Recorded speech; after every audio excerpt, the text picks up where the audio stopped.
As a leading global commercial and real estate brokerage firm with over 400 local offices, our success comes from our service quality.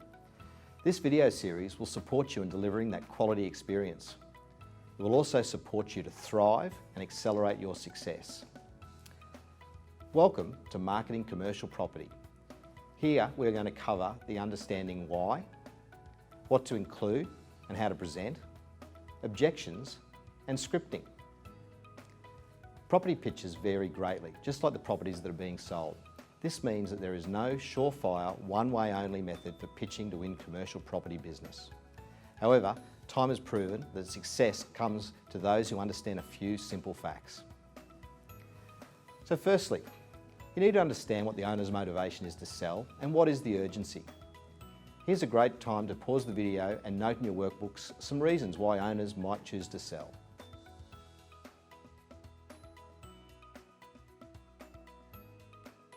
In favourable market conditions, when demand is high and financing is easy, owners may decide it's time to take the profit and move on to the next deal. A major tenant renewal can motivate a sale. If a tenant generates more than 25% of a property's rental, or if they are a significant traffic generator, then their lease renewal can allow an owner to obtain maximum value for a sale and maximum profit at that point in time. But similarly, a major tenant lease expiration can also give an owner a reason to sell, especially if they're not prepared to handle the issues that could arise from a major tenant choosing not to renew. There's risk versus reward. If the balance shifts and the risk of ownerships are perceived to be outweighing the rewards, then this could be a motivation. There's workload versus reward. Ownership may require more effort than an owner has time or interest in contributing. For example, multi-tenant centres with high lease turnover and ageing properties can require significant investment of time by the owner. In some cases, this alone can be a reason to sell. Some sales result from owners simply needing the money.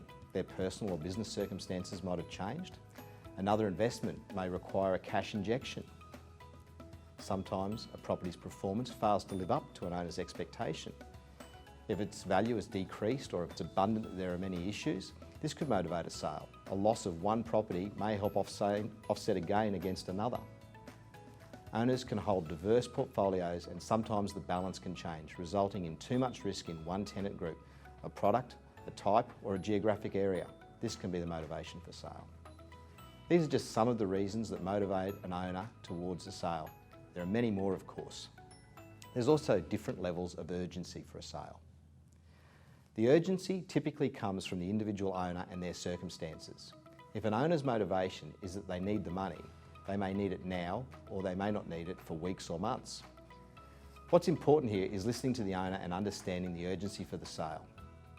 This understanding will influence the overall appeal of your pitch for their business. Next, you must understand the owner's position on property marketing, as this will also influence your pitch for their business. Owners typically fall into three categories. The client is happy about the idea of marketing, so your job is half done. You just need to present a clear and viable vision for what is entailed. The client may undertake the marketing, that is, they're able but resistant to the idea. They will have objections, for example, cost. So it's your job as the agent to recognise these concerns or roadblocks and deliver a presentation that convinces them otherwise. Not all battles can be won. Sometimes you might just have to obtain the listing and save the marketing discussion for another time. Or you may just choose to walk away. Finally, you must understand what you consider to be the best marketing strategies and mediums to adopt to sell that property, based on your experience. Remember, you and your colleagues are amongst the most valuable assets. Pause the video now and note in your workbook some typical marketing strategies and some mediums that you would use.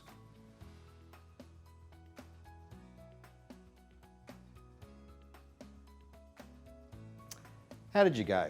What did your list include? Professional photography and copywriting?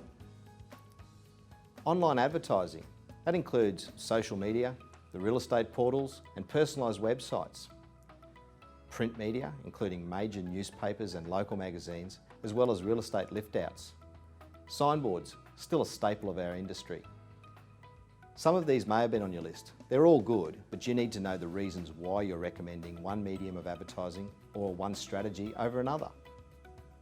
Again, pause the video for each and discuss each of these strategies and mediums as you've noted in your workbook.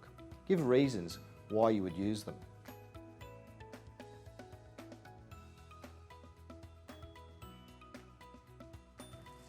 At NAI Harcourts, our philosophy is traditional marketing is essential to gain market coverage and ensure consistent information is delivered to the market. We dedicate resources to our listings so that we can deliver on our clients' objectives successfully. We keep our clients' objectives and interests paramount. We tailor our sales strategies and marketing campaigns accordingly. Every transaction has an objective and is an integral building block to the overall strategic approach. We work to share our clients' vision and philosophy, and we work proactively together as a team. Our clients' success and our success are intrinsically linked. We do not rely on reputation as a pathway to a sale. Instead, we focus on being hardworking and diligent in all of our tasks. We ask to be judged on our track record, outcomes, knowledge, and results. Adopt this philosophy and you will give your clients many reasons to choose you. But there are more reasons than this, even when you are new to the business of commercial property. What are some of them? Remember, you don't work alone. You are part of a high-performing commercial property team with a proven track record of success. Now's a great time to pause the video and note in your workbook the reasons why an owner should choose you and the team.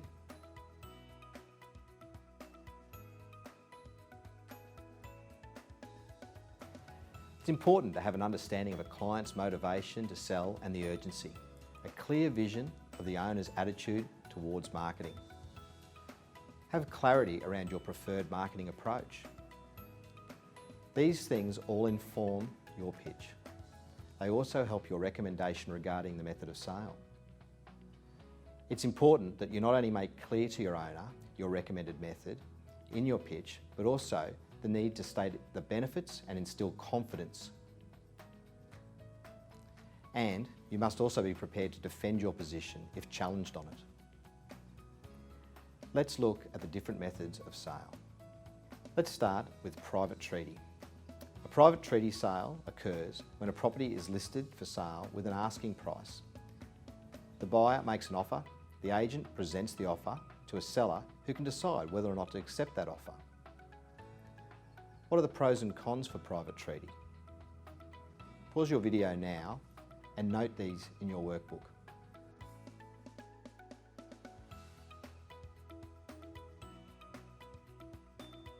Some of the pros and cons of private treaty include flexibility. Unlike with an auction, there's no specific sale date, so owners can take their time and wait for the right offer. This allows conditions to be included and deal with any concerns. Speed. An auction campaign can take upwards of 4 weeks to run. A private treaty sale can achieve a much quicker result. But it might also take a long time to find the right buyer, as they'll very rarely pay more than the asking price. Privacy. A private sale is just that, private. It's very important for some owners, but it can also minimise the range of potential buyers in the market. Cost. A private sale may be less expensive than an auction, as there are no costs required for auctioneers or lengthy marketing campaigns. Genuine buyers. Private sales generally attract ready-to-purchase buyers rather than those still in consideration stage. Price. A high list price may deter buyers, while a low list price can make the owner look desperate for a sale. Pause the video now and let's write a script in your workbook that sells the benefits of a private treaty sale to an owner.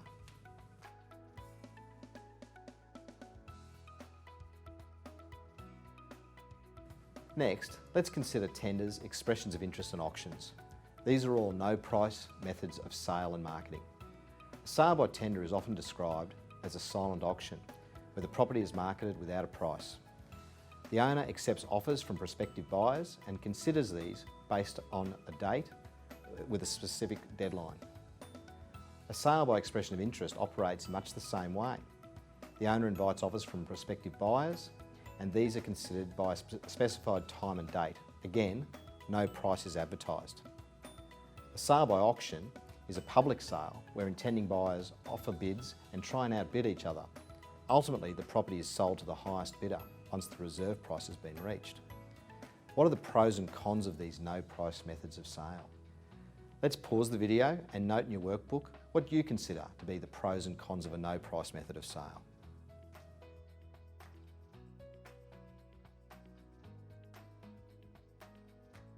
Okay, let's consider some of the pros.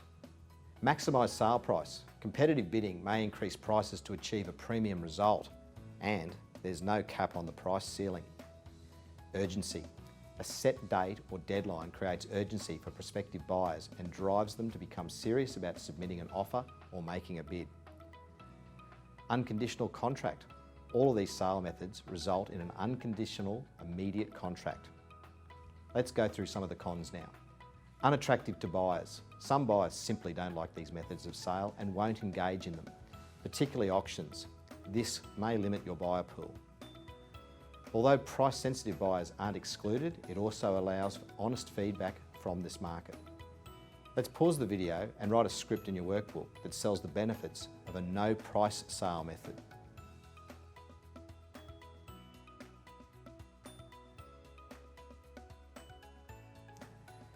With the methods of sale clear in your mind, along with the reasons for choosing them, we need to plan for objections. What sort of objections might you receive and how would you overcome them? Some of the most commonly heard objections centre on the marketing spend.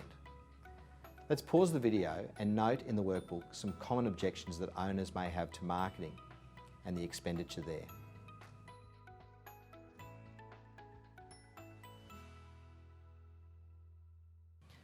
Let's run through some of the possible objections together now. For example, I don't want to spend money on marketing. Why don't you just find me a buyer from your database? This is a commonly heard objection. What might your response be? Let's pause the video and come up with some ideas in your workbook.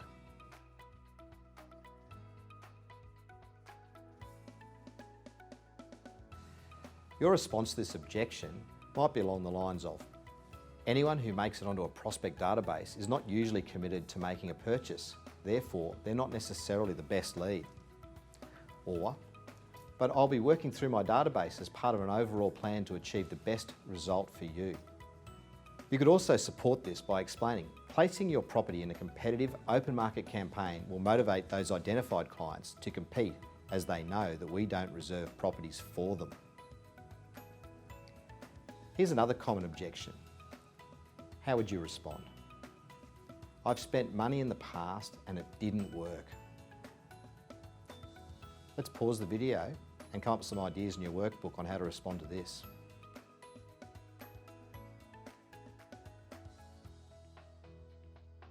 Your first response might be something like this. It's the strategy behind the marketing spend that brings the success. Without a carefully planned and executed strategy, success is not guaranteed. You could also try something like this. Take them through a timeline review of buyer activity. If they've had past reports, they can determine when did they generate the most interest, what interest was there, and what interest wasn't there when it wasn't being marketed. What is your agency's practice? Do you conjunct? If you do, then you can work something like this into your script. I will never stop an agent from making a sale on a property. In fact, I encourage them. And another objection. I just want to list with a number of agents and the one that brings me the deal, they're the one that will get paid. How would you respond to this? Pause the video and note more ideas in your workbook.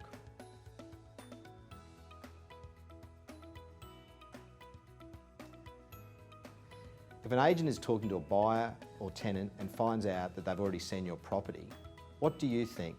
Will they be supportive or will they try and steer that buyer to something else? Who are they working for in this engagement? You, the client, their own self-interest? And one more objection to consider. This style of selling doesn't work. I've tried auctions before. Once again, pause the video, note in your workbook what sort of responses you would have to this objection.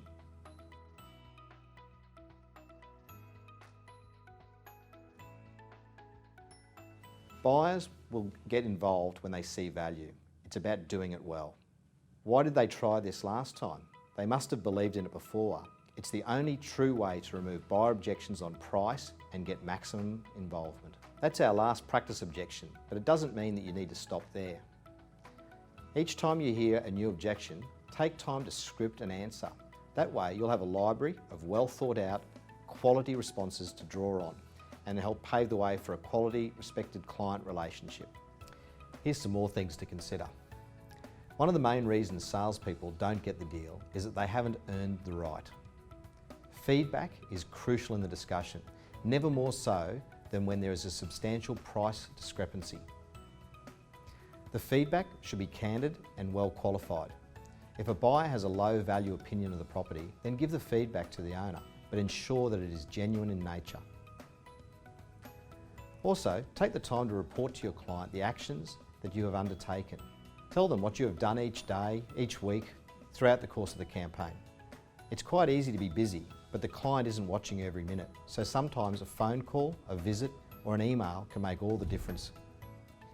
These things may seem trivial to you, but they can be great rapport builders with the client. Copies of advertisements, pictures of signs when they've been erected, EDMs, database contact activities, they're all good content for this type of communication. Lastly, let's set the expectations early and then live up to them. When doing the paperwork and you have early acceptance from the client, talk about how often and in which way you are going to communicate. Agree to the plan, set dates, times, and lock them in. This shows commitment. This type of discipline wins you the respect of the client, even when the news that you have to deliver is bad. Thanks for your commitment to coming along to this training session. I hope that you've really enjoyed it and that it helps you thrive in your commercial career.